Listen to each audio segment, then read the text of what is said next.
Hello, friends, and welcome to another episode of Artworks for Teachers. I'm your host, Susan Riley, and I'm back with another wonderful interview today. Today, I am so excited to introduce you to Courtney Kenney. Courtney was a former project manager. She actually worked in HR and just found that that work was not fulfilling her as much as she wanted. And she shifted gears into being an author, a book author, and coaching others into becoming authors themselves. And what I love about Courtney is that she wrote a whole book called Creating Space to Thrive. And in today's episode, we're going to talk about all of the ways that she found creativity helping her in her shift from one career to another, as well as her journey into becoming an author and coaching others to becoming authors as well. I think you're going to find her journey to be really inspiring. I also think you're going to find her tips for crafting space for yourself and finding creative nooks and crannies for yourself to be really wonderful and practical. And I also think at the end, when she starts talking about if you're interested in writing and what that looks like and how you can start to move in that direction, if it's something that you want to play with this summer, I think that you'll find that interesting as well. So I'm excited to introduce you to Courtney. Without further ado, here she is. All right, well, welcome, Courtney. I'm so glad to have you on the show today. Thanks, Susan. I'm so glad to be here. Thank Of, you. of course. So, for people who may not be as familiar with you and your work, I'd love for you to just tell us a little bit about your background and how you became interested in creative transformations, and maybe even a little bit about your book. Sure. Yes. So I'm an author and a book launch strategist. And I started out on a very different path in my career. Early on in my career, I became a project manager in human resources Mhm. for a technology company. And it was a really fun and exciting role. I was recently out of college and I learned a ton on the job and from mentors, and I got to travel a lot. It was a really exciting and fun time. But as another, decade passed, the job started changing and didn't feel as fulfilling to me. And I think this is something that happens to a lot of people and something I talk about in Creating Space to Thrive, where, um, there are, you might start out at something in your career, but over time you feel that maybe something is missing. Mhm. And so that is something I explored in Creating Space to Thrive. I, so what happened is I got laid off after 15 years at my company. And so that was a huge wake up call Mm. and made me want to reassess my priorities and not go back and find a job that was similar to what I had and where I was feeling like something was missing. Mm. So I started to get really interested in um, publishing, and self publishing at the time was starting to take off. Mhm. And I reconnected with something from my childhood that I had loved, which was reading books and writing. And I thought, okay, this is crazy because I'm having so much fun doing this. And this was definitely something missing from my corporate job. And so I just started reading everything I could about creativity and started to work on creative habits. Mm. And that really changed a lot for me. It made me realize what I really wanted to do with my time, that I wanted to change my career drastically. Mhm. And it just made me realize how important it is for us to have creativity in our lives, no matter what we do. Mm. Um, Yes. yeah. So I want to unpack quite a bit of what you just shared because there's so many gems in there, but also because I think there's so many things that are going to resonate with teachers and where they are right now. A couple of things. One, the idea that we're in a stage where you may be not happy with where you are in your job. There's a lot of teachers who are feeling that right now, and they may be in a spot where they're not sure where to go next. They may feel like, I don't know if I have skills for something else. Mhm. And it may be that something has happened where I know a lot of educators are unfortunately losing their jobs right now, right? Mhm. Because ESSER funds are drying up, that they had a job and now they're losing it. And in your position, sometimes it's the kick in the pants that we need, that we're looking at Yeah. in a tough situation, that there's a light that comes, close the door, open the window kind of scenario, right? That Mhm. allows for some creative options to come in that perhaps we hadn't considered before.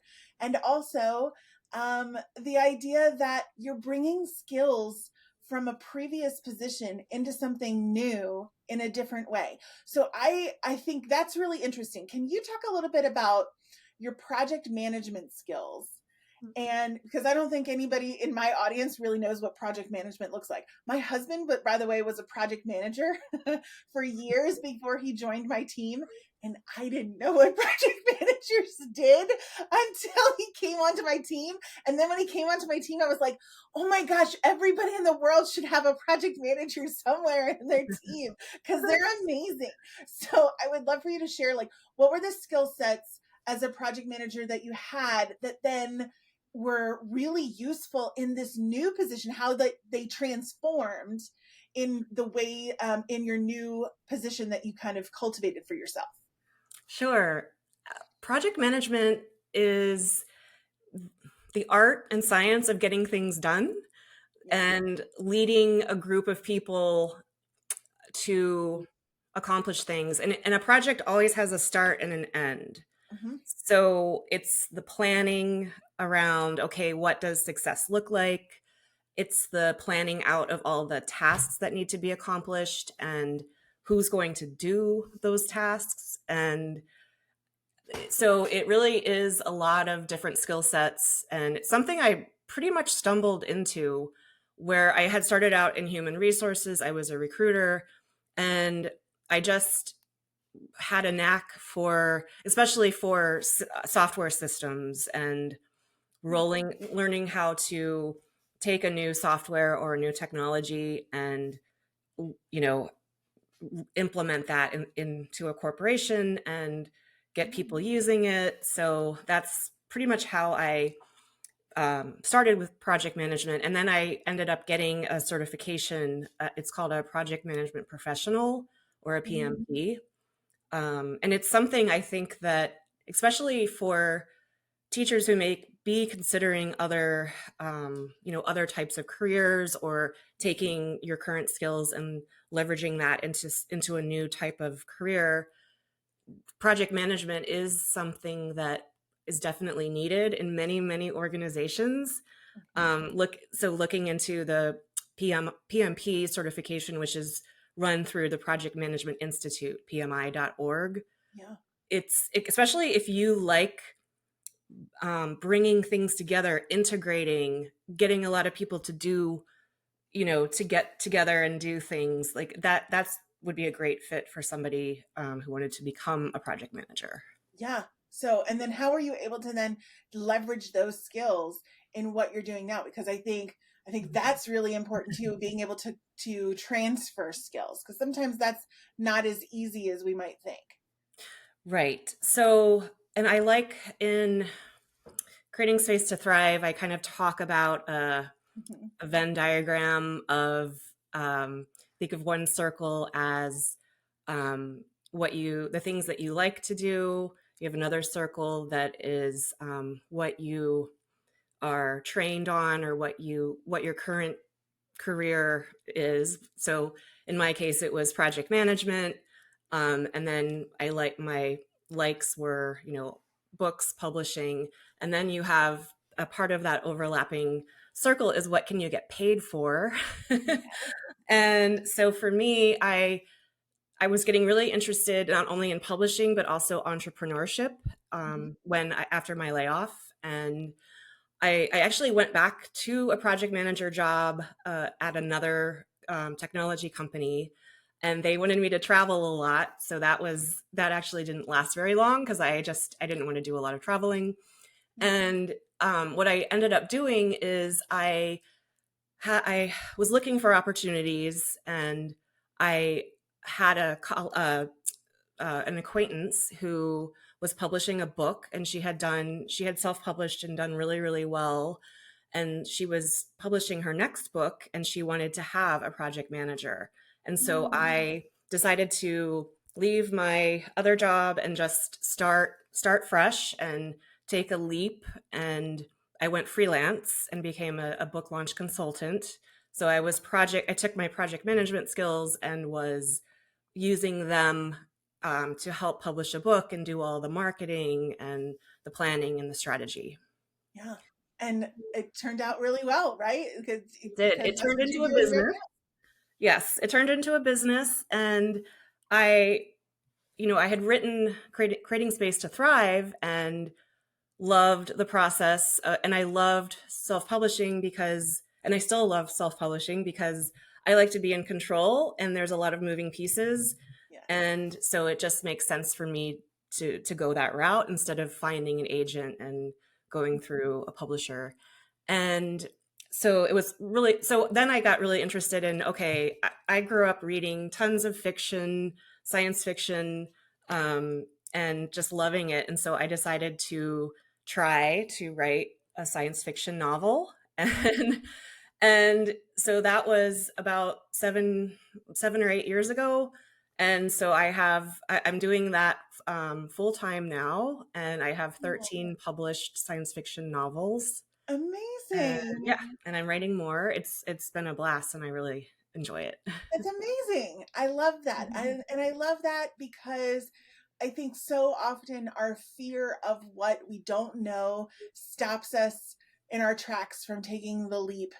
And Mhm. you didn't allow that to happen. You just kind of kept moving forward, not knowing necessarily what was ahead of you, but you just kind of took those steps one by one.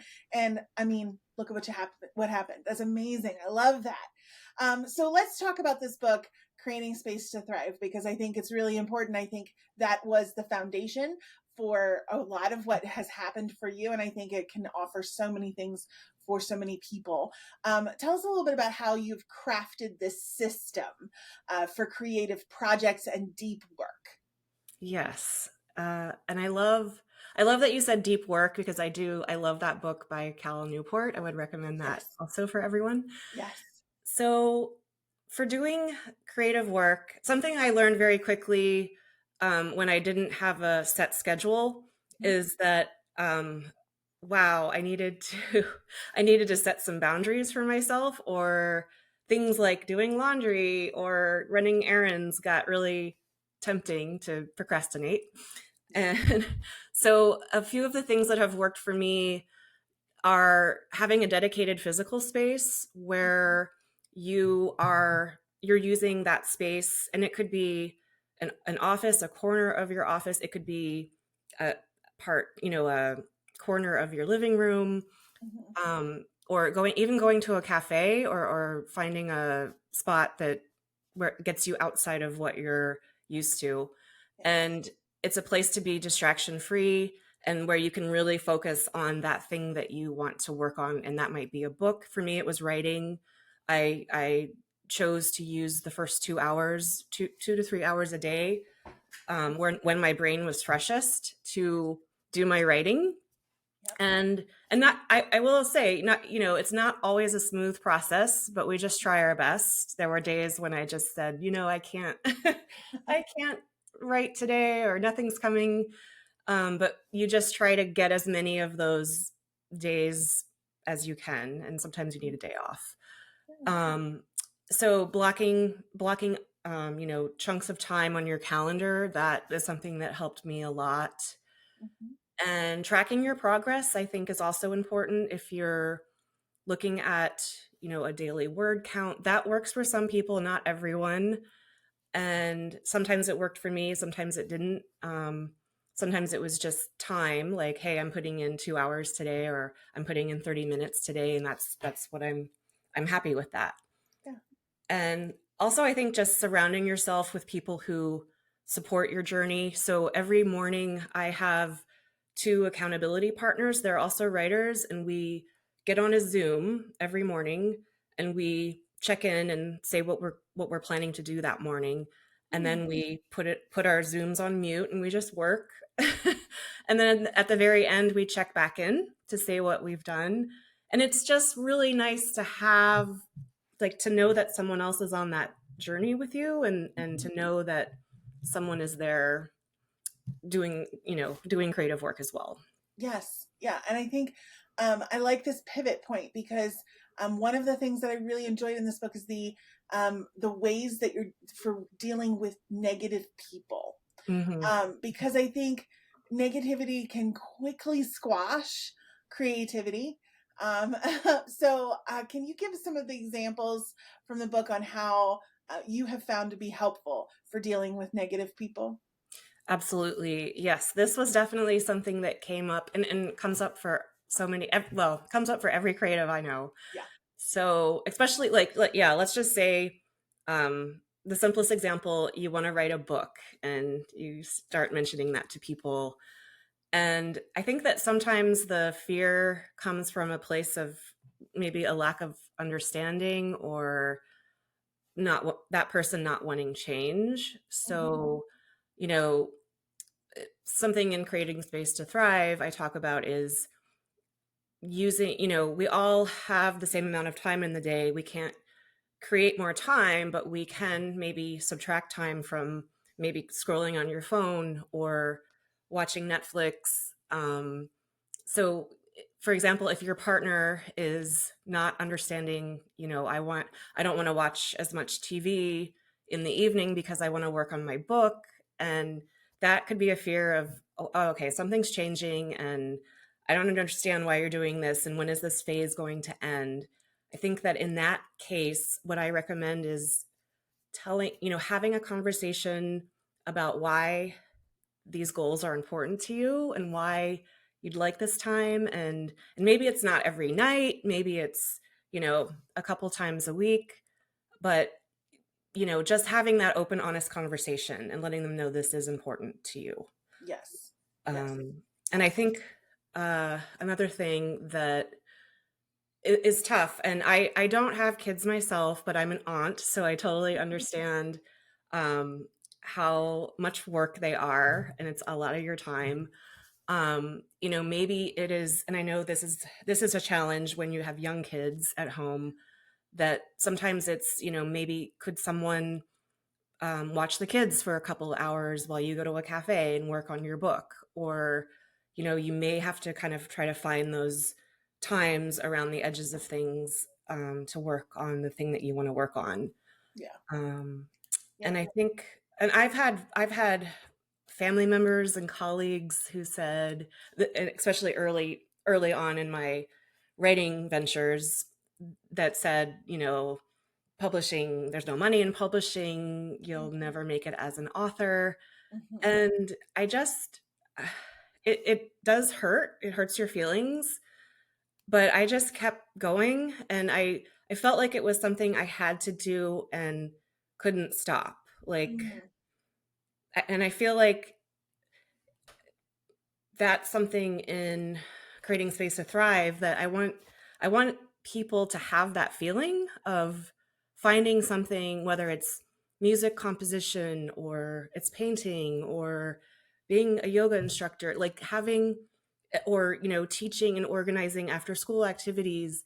It's something that it's such a thing that's part of you that you can't not do it, and you'll find the space to do it. Yes. And I think that was something that resonated with me, that even if it's, and that's truly, I think that's where your passion meets the project, right? Mhm. And I think for me, that's how I started my business, that it was, this has grew out of the passion for arts integration that I was doing in my classroom all the time, and I couldn't stop it. It was just, it was something that I wanted to share with people.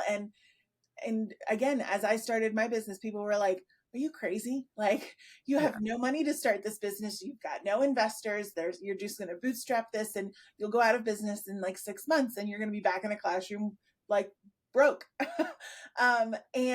And I thought, well, if I am, I am, but I I literally am not, I can't stop what I'm doing. Like, I feel so passionate about sharing this with other people. And that was 10 years ago. So, Yeah. um, and so it's, Absolutely. I love it. yeah, right. So I feel like it's something, and that's one of the reasons I resonated so much with your book as well, with the Creating Space to Thrive, is that when you find something that you're passionate about, it doesn't matter. The money doesn't matter. The money will come, right? The Right. money comes, Mhm. the pathways work themselves out because it's the thing you're put on the earth to do, right? Absolutely. And so I hope that for our teachers who are listening, that is teaching, and if it's not in a classroom, it's in some other capacity. If that is teaching for you, wonderful. If it's another creative endeavor, and even if it's just a hobby for you, if it's not something, a way to make a living, if it's just a hobby, that's awesome. I want you to live in a way that that fills your cup, right? Because that's how we should be living on the earth. um, Absolutely. And I think that's an important point you just made about you don't have to blow up your life. yeah. You don't have to quit your job and become something else. Yeah. It's, you can have a hobby Yeah. that is creativity, art related, and that's super important. I think for uh, whatever you do, even as you're, you know, I feel like there's for first phase of careers now, and then a second phase, and then third, and that we're going to be probably living to ages where there are fourth and fifth stages of your career. Yeah. And it having hobbies is just adds to what you're doing. It helps you. Something like gardening on the weekends is puts you in a different space, and it gives you creativity. It gives you a meditative kind of state, and that helps everything else in your life. And Yeah. I mean, so, it's like the salt to everything else. It's the flavoring. It's the salt that you add to everything else to your life, yes. right? I One thing I wanted to mention, I talk in the book about just even 15 minutes a day of creativity, and that could be journaling, it could be just sketching. There was a study that I referenced in the book that talked about, they took two groups of people, and they had one group go to an art museum and observe the art, and Mhm. then they had the second group go and actually make art, and they measured stress levels and emotional well-being, and that group that made art actually scored higher on they scored lower on stress and higher on emotional well-being. And I just find that so interesting. And like sometimes it's just get messy and do something even if you're really bad. Yeah. Like I Yeah. can't draw at all, but I'll grab a coloring book and have fun and just like relax. Yes. Yes. It's about the process, right? It's not about the Absolutely. product. Yeah. Yeah. So as we're heading into these summer months and teachers have a little bit more time that they can explore some of these hobbies and passions and pursue some of these things, what are some things that they can start to do if they start to feel a little overwhelmed, like with the possibilities that are out there? Or on the flip side, if they're stuck and they're like, well, I have no idea what to do or where to start, what are some ideas Mhm. that maybe they could choose from? Sure. So I think one thing is to, if you're feeling overwhelmed, what I like to do, and I do this with task lists as well, just I got to get them out of my brain and onto a piece of paper. So I'll just brain dump and do a list of here are the things that I was thinking about doing, or, taking this class at the rec center, or going to this library event, or, all those things. And then start to look at them and look for themes. Maybe there's something that you've been putting off for a number of years that like maybe this is the right time to do, and just choose one thing to start on. And I think that's really important. I do feel like if you're overwhelmed and you start trying too many different things, you'll get kind of scattered. So it's been very helpful for me to just say, okay, I'm going to just choose one thing. And for example, when I started getting interested in reading and publishing, um, I started to listen. I sought out podcasts, and I started listening to podcasts about writing and self-publishing, and I started reading books on the topic, and just to learn and start to get your head into that space, and find out what it would be like to to go into that area if that's Mm, something you're interested in pursuing. yeah. And then on the flip side, if you're kind of feeling stuck or uninspired, I feel like it's always helpful to look at what were the things you like to do as a kid. Mhm, Um, are maybe there is something like reading that you, or maybe you wrote poetry when you were in high school and you haven't done that in a while. Maybe it's time to try that again. Or sometimes trying something completely new, going and signing up for a workshop or going to a museum you've never been to before. And I think just giving ourselves some permission to play, to have fun with it. And it's, yeah, just have fun with it. And maybe it's something you think of. Maybe you go on an artist date with yourself. So mhm.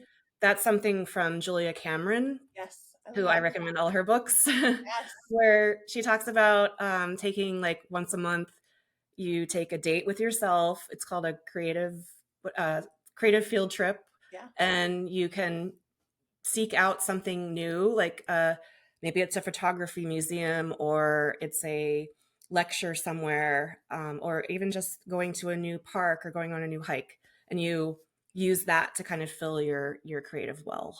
Yeah, I love that. And I agree. Julia Cameron's book, The Artist's Way, all of those things give so many great ideas that if you're feeling stuck, it's a great way to kind of get unstuck. That idea of the artist date is a wonderful starting tip. Um, so now shifting gears just a little bit, you do coach book authors. And that is a part of you. You write, of course, and you are an author yourself, but you also coach book authors. And as I've shared on the podcast, I am writing a book right now, and I'm working through that process. So I also know a lot of teachers who are very interested in writing themselves, right? So as a book coach, what would be some tips that you would provide to teachers who maybe want to use the summer to explore writing and thinking about writing their own book? What would be some suggestions for them? Yes. Well, first of all, congrats on starting your book and Thank being in the you. process. Thank That's you. amazing. And yeah, actually, my number one piece of advice is to just start. Mhm. And I feel that, and this is something I struggle with, I feel that many of us kind of wait for things to be perfect. Like, oh, I'll write that book when I'm done with XYZ. Yes. um, and the reality is that a lot of times it's not going to be perfect. So just starting to write a little bit every day, even if it's just starting with journaling and getting whatever ideas that you have floating in your head for whether it's a memoir or a novel or nonfiction, just starting to get those ideas out on paper. Mhm. And that doesn't have to be a lot. It can be 15 minutes, 30 minutes. And so it's just little by little and day by day. So there's a great book you may have heard of called Bird by Bird by Okay. Anne Lamott. Yes. It is such a great book. It's exactly this concept of just getting a little bit out, a sentence here, a paragraph here. And I think, and what something I struggled with at first was feeling like when I wrote and got words down on the page that it had to be perfect. Like, you're not going to write perfect prose on your first when you're No. first starting out. And No. the best thing is to get get rid of the blank page, get words down, because you can't actually edit a blank page. The editing process is when people smooth that's when authors smooth out all their writing, they polish, they organize their thoughts and reorganize it. And I think a lot of people who maybe haven't written before just think authors can just sit and write and it's like start pointing, point A to Z. Right. It's not like that. It can be all over the place. Yeah. So do you suggest that people start with like an outline? Should they just kind of brain dump? Should they just start writing paragraphs? Like when you say start writing, should they Yeah. what should they start with? It really it that comes down to the individual, because There are some people, I'm one of them, who love an outline. I like to know where I'm starting and where I'm going. Yeah. But there are other people who do what's called writing into the dark.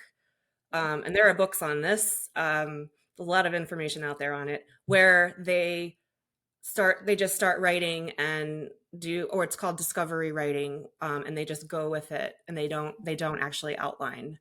Okay. So there are different schools of thought on that, and I really think try both, you Yeah. know. And one thing that really helped me as well was going out and looking at books on Amazon, just Googling Mhm. where and go. There's a feature on, especially on Amazon, where you can read part of a sample Mhm. of the book, and you'll see the table of contents. And that's especially for nonfiction. Look at the table of contents and look at how they're organizing the book and what they call the chapters. And even though you don't have to read the whole book, but you're getting a sense of, okay, this is how this author is organizing this around that topic. Mhm. That was really helpful to me early on as well. Wonderful. Wonderful. That's great. So before we close out, if there's one thing that you would like educators to know about creativity, what would it be? I would like to ask this to everybody. Yes.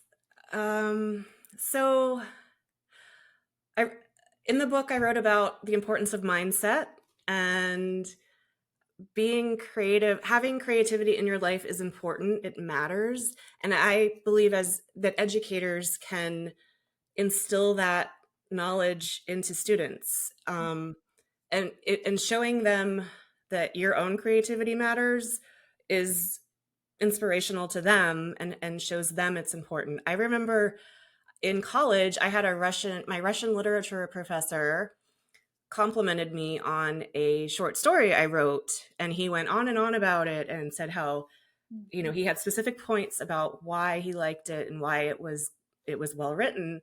And I just was kind of blown away. I'd never really had a professor really react like that. And that kind of encouragement for students, I think, it's everything.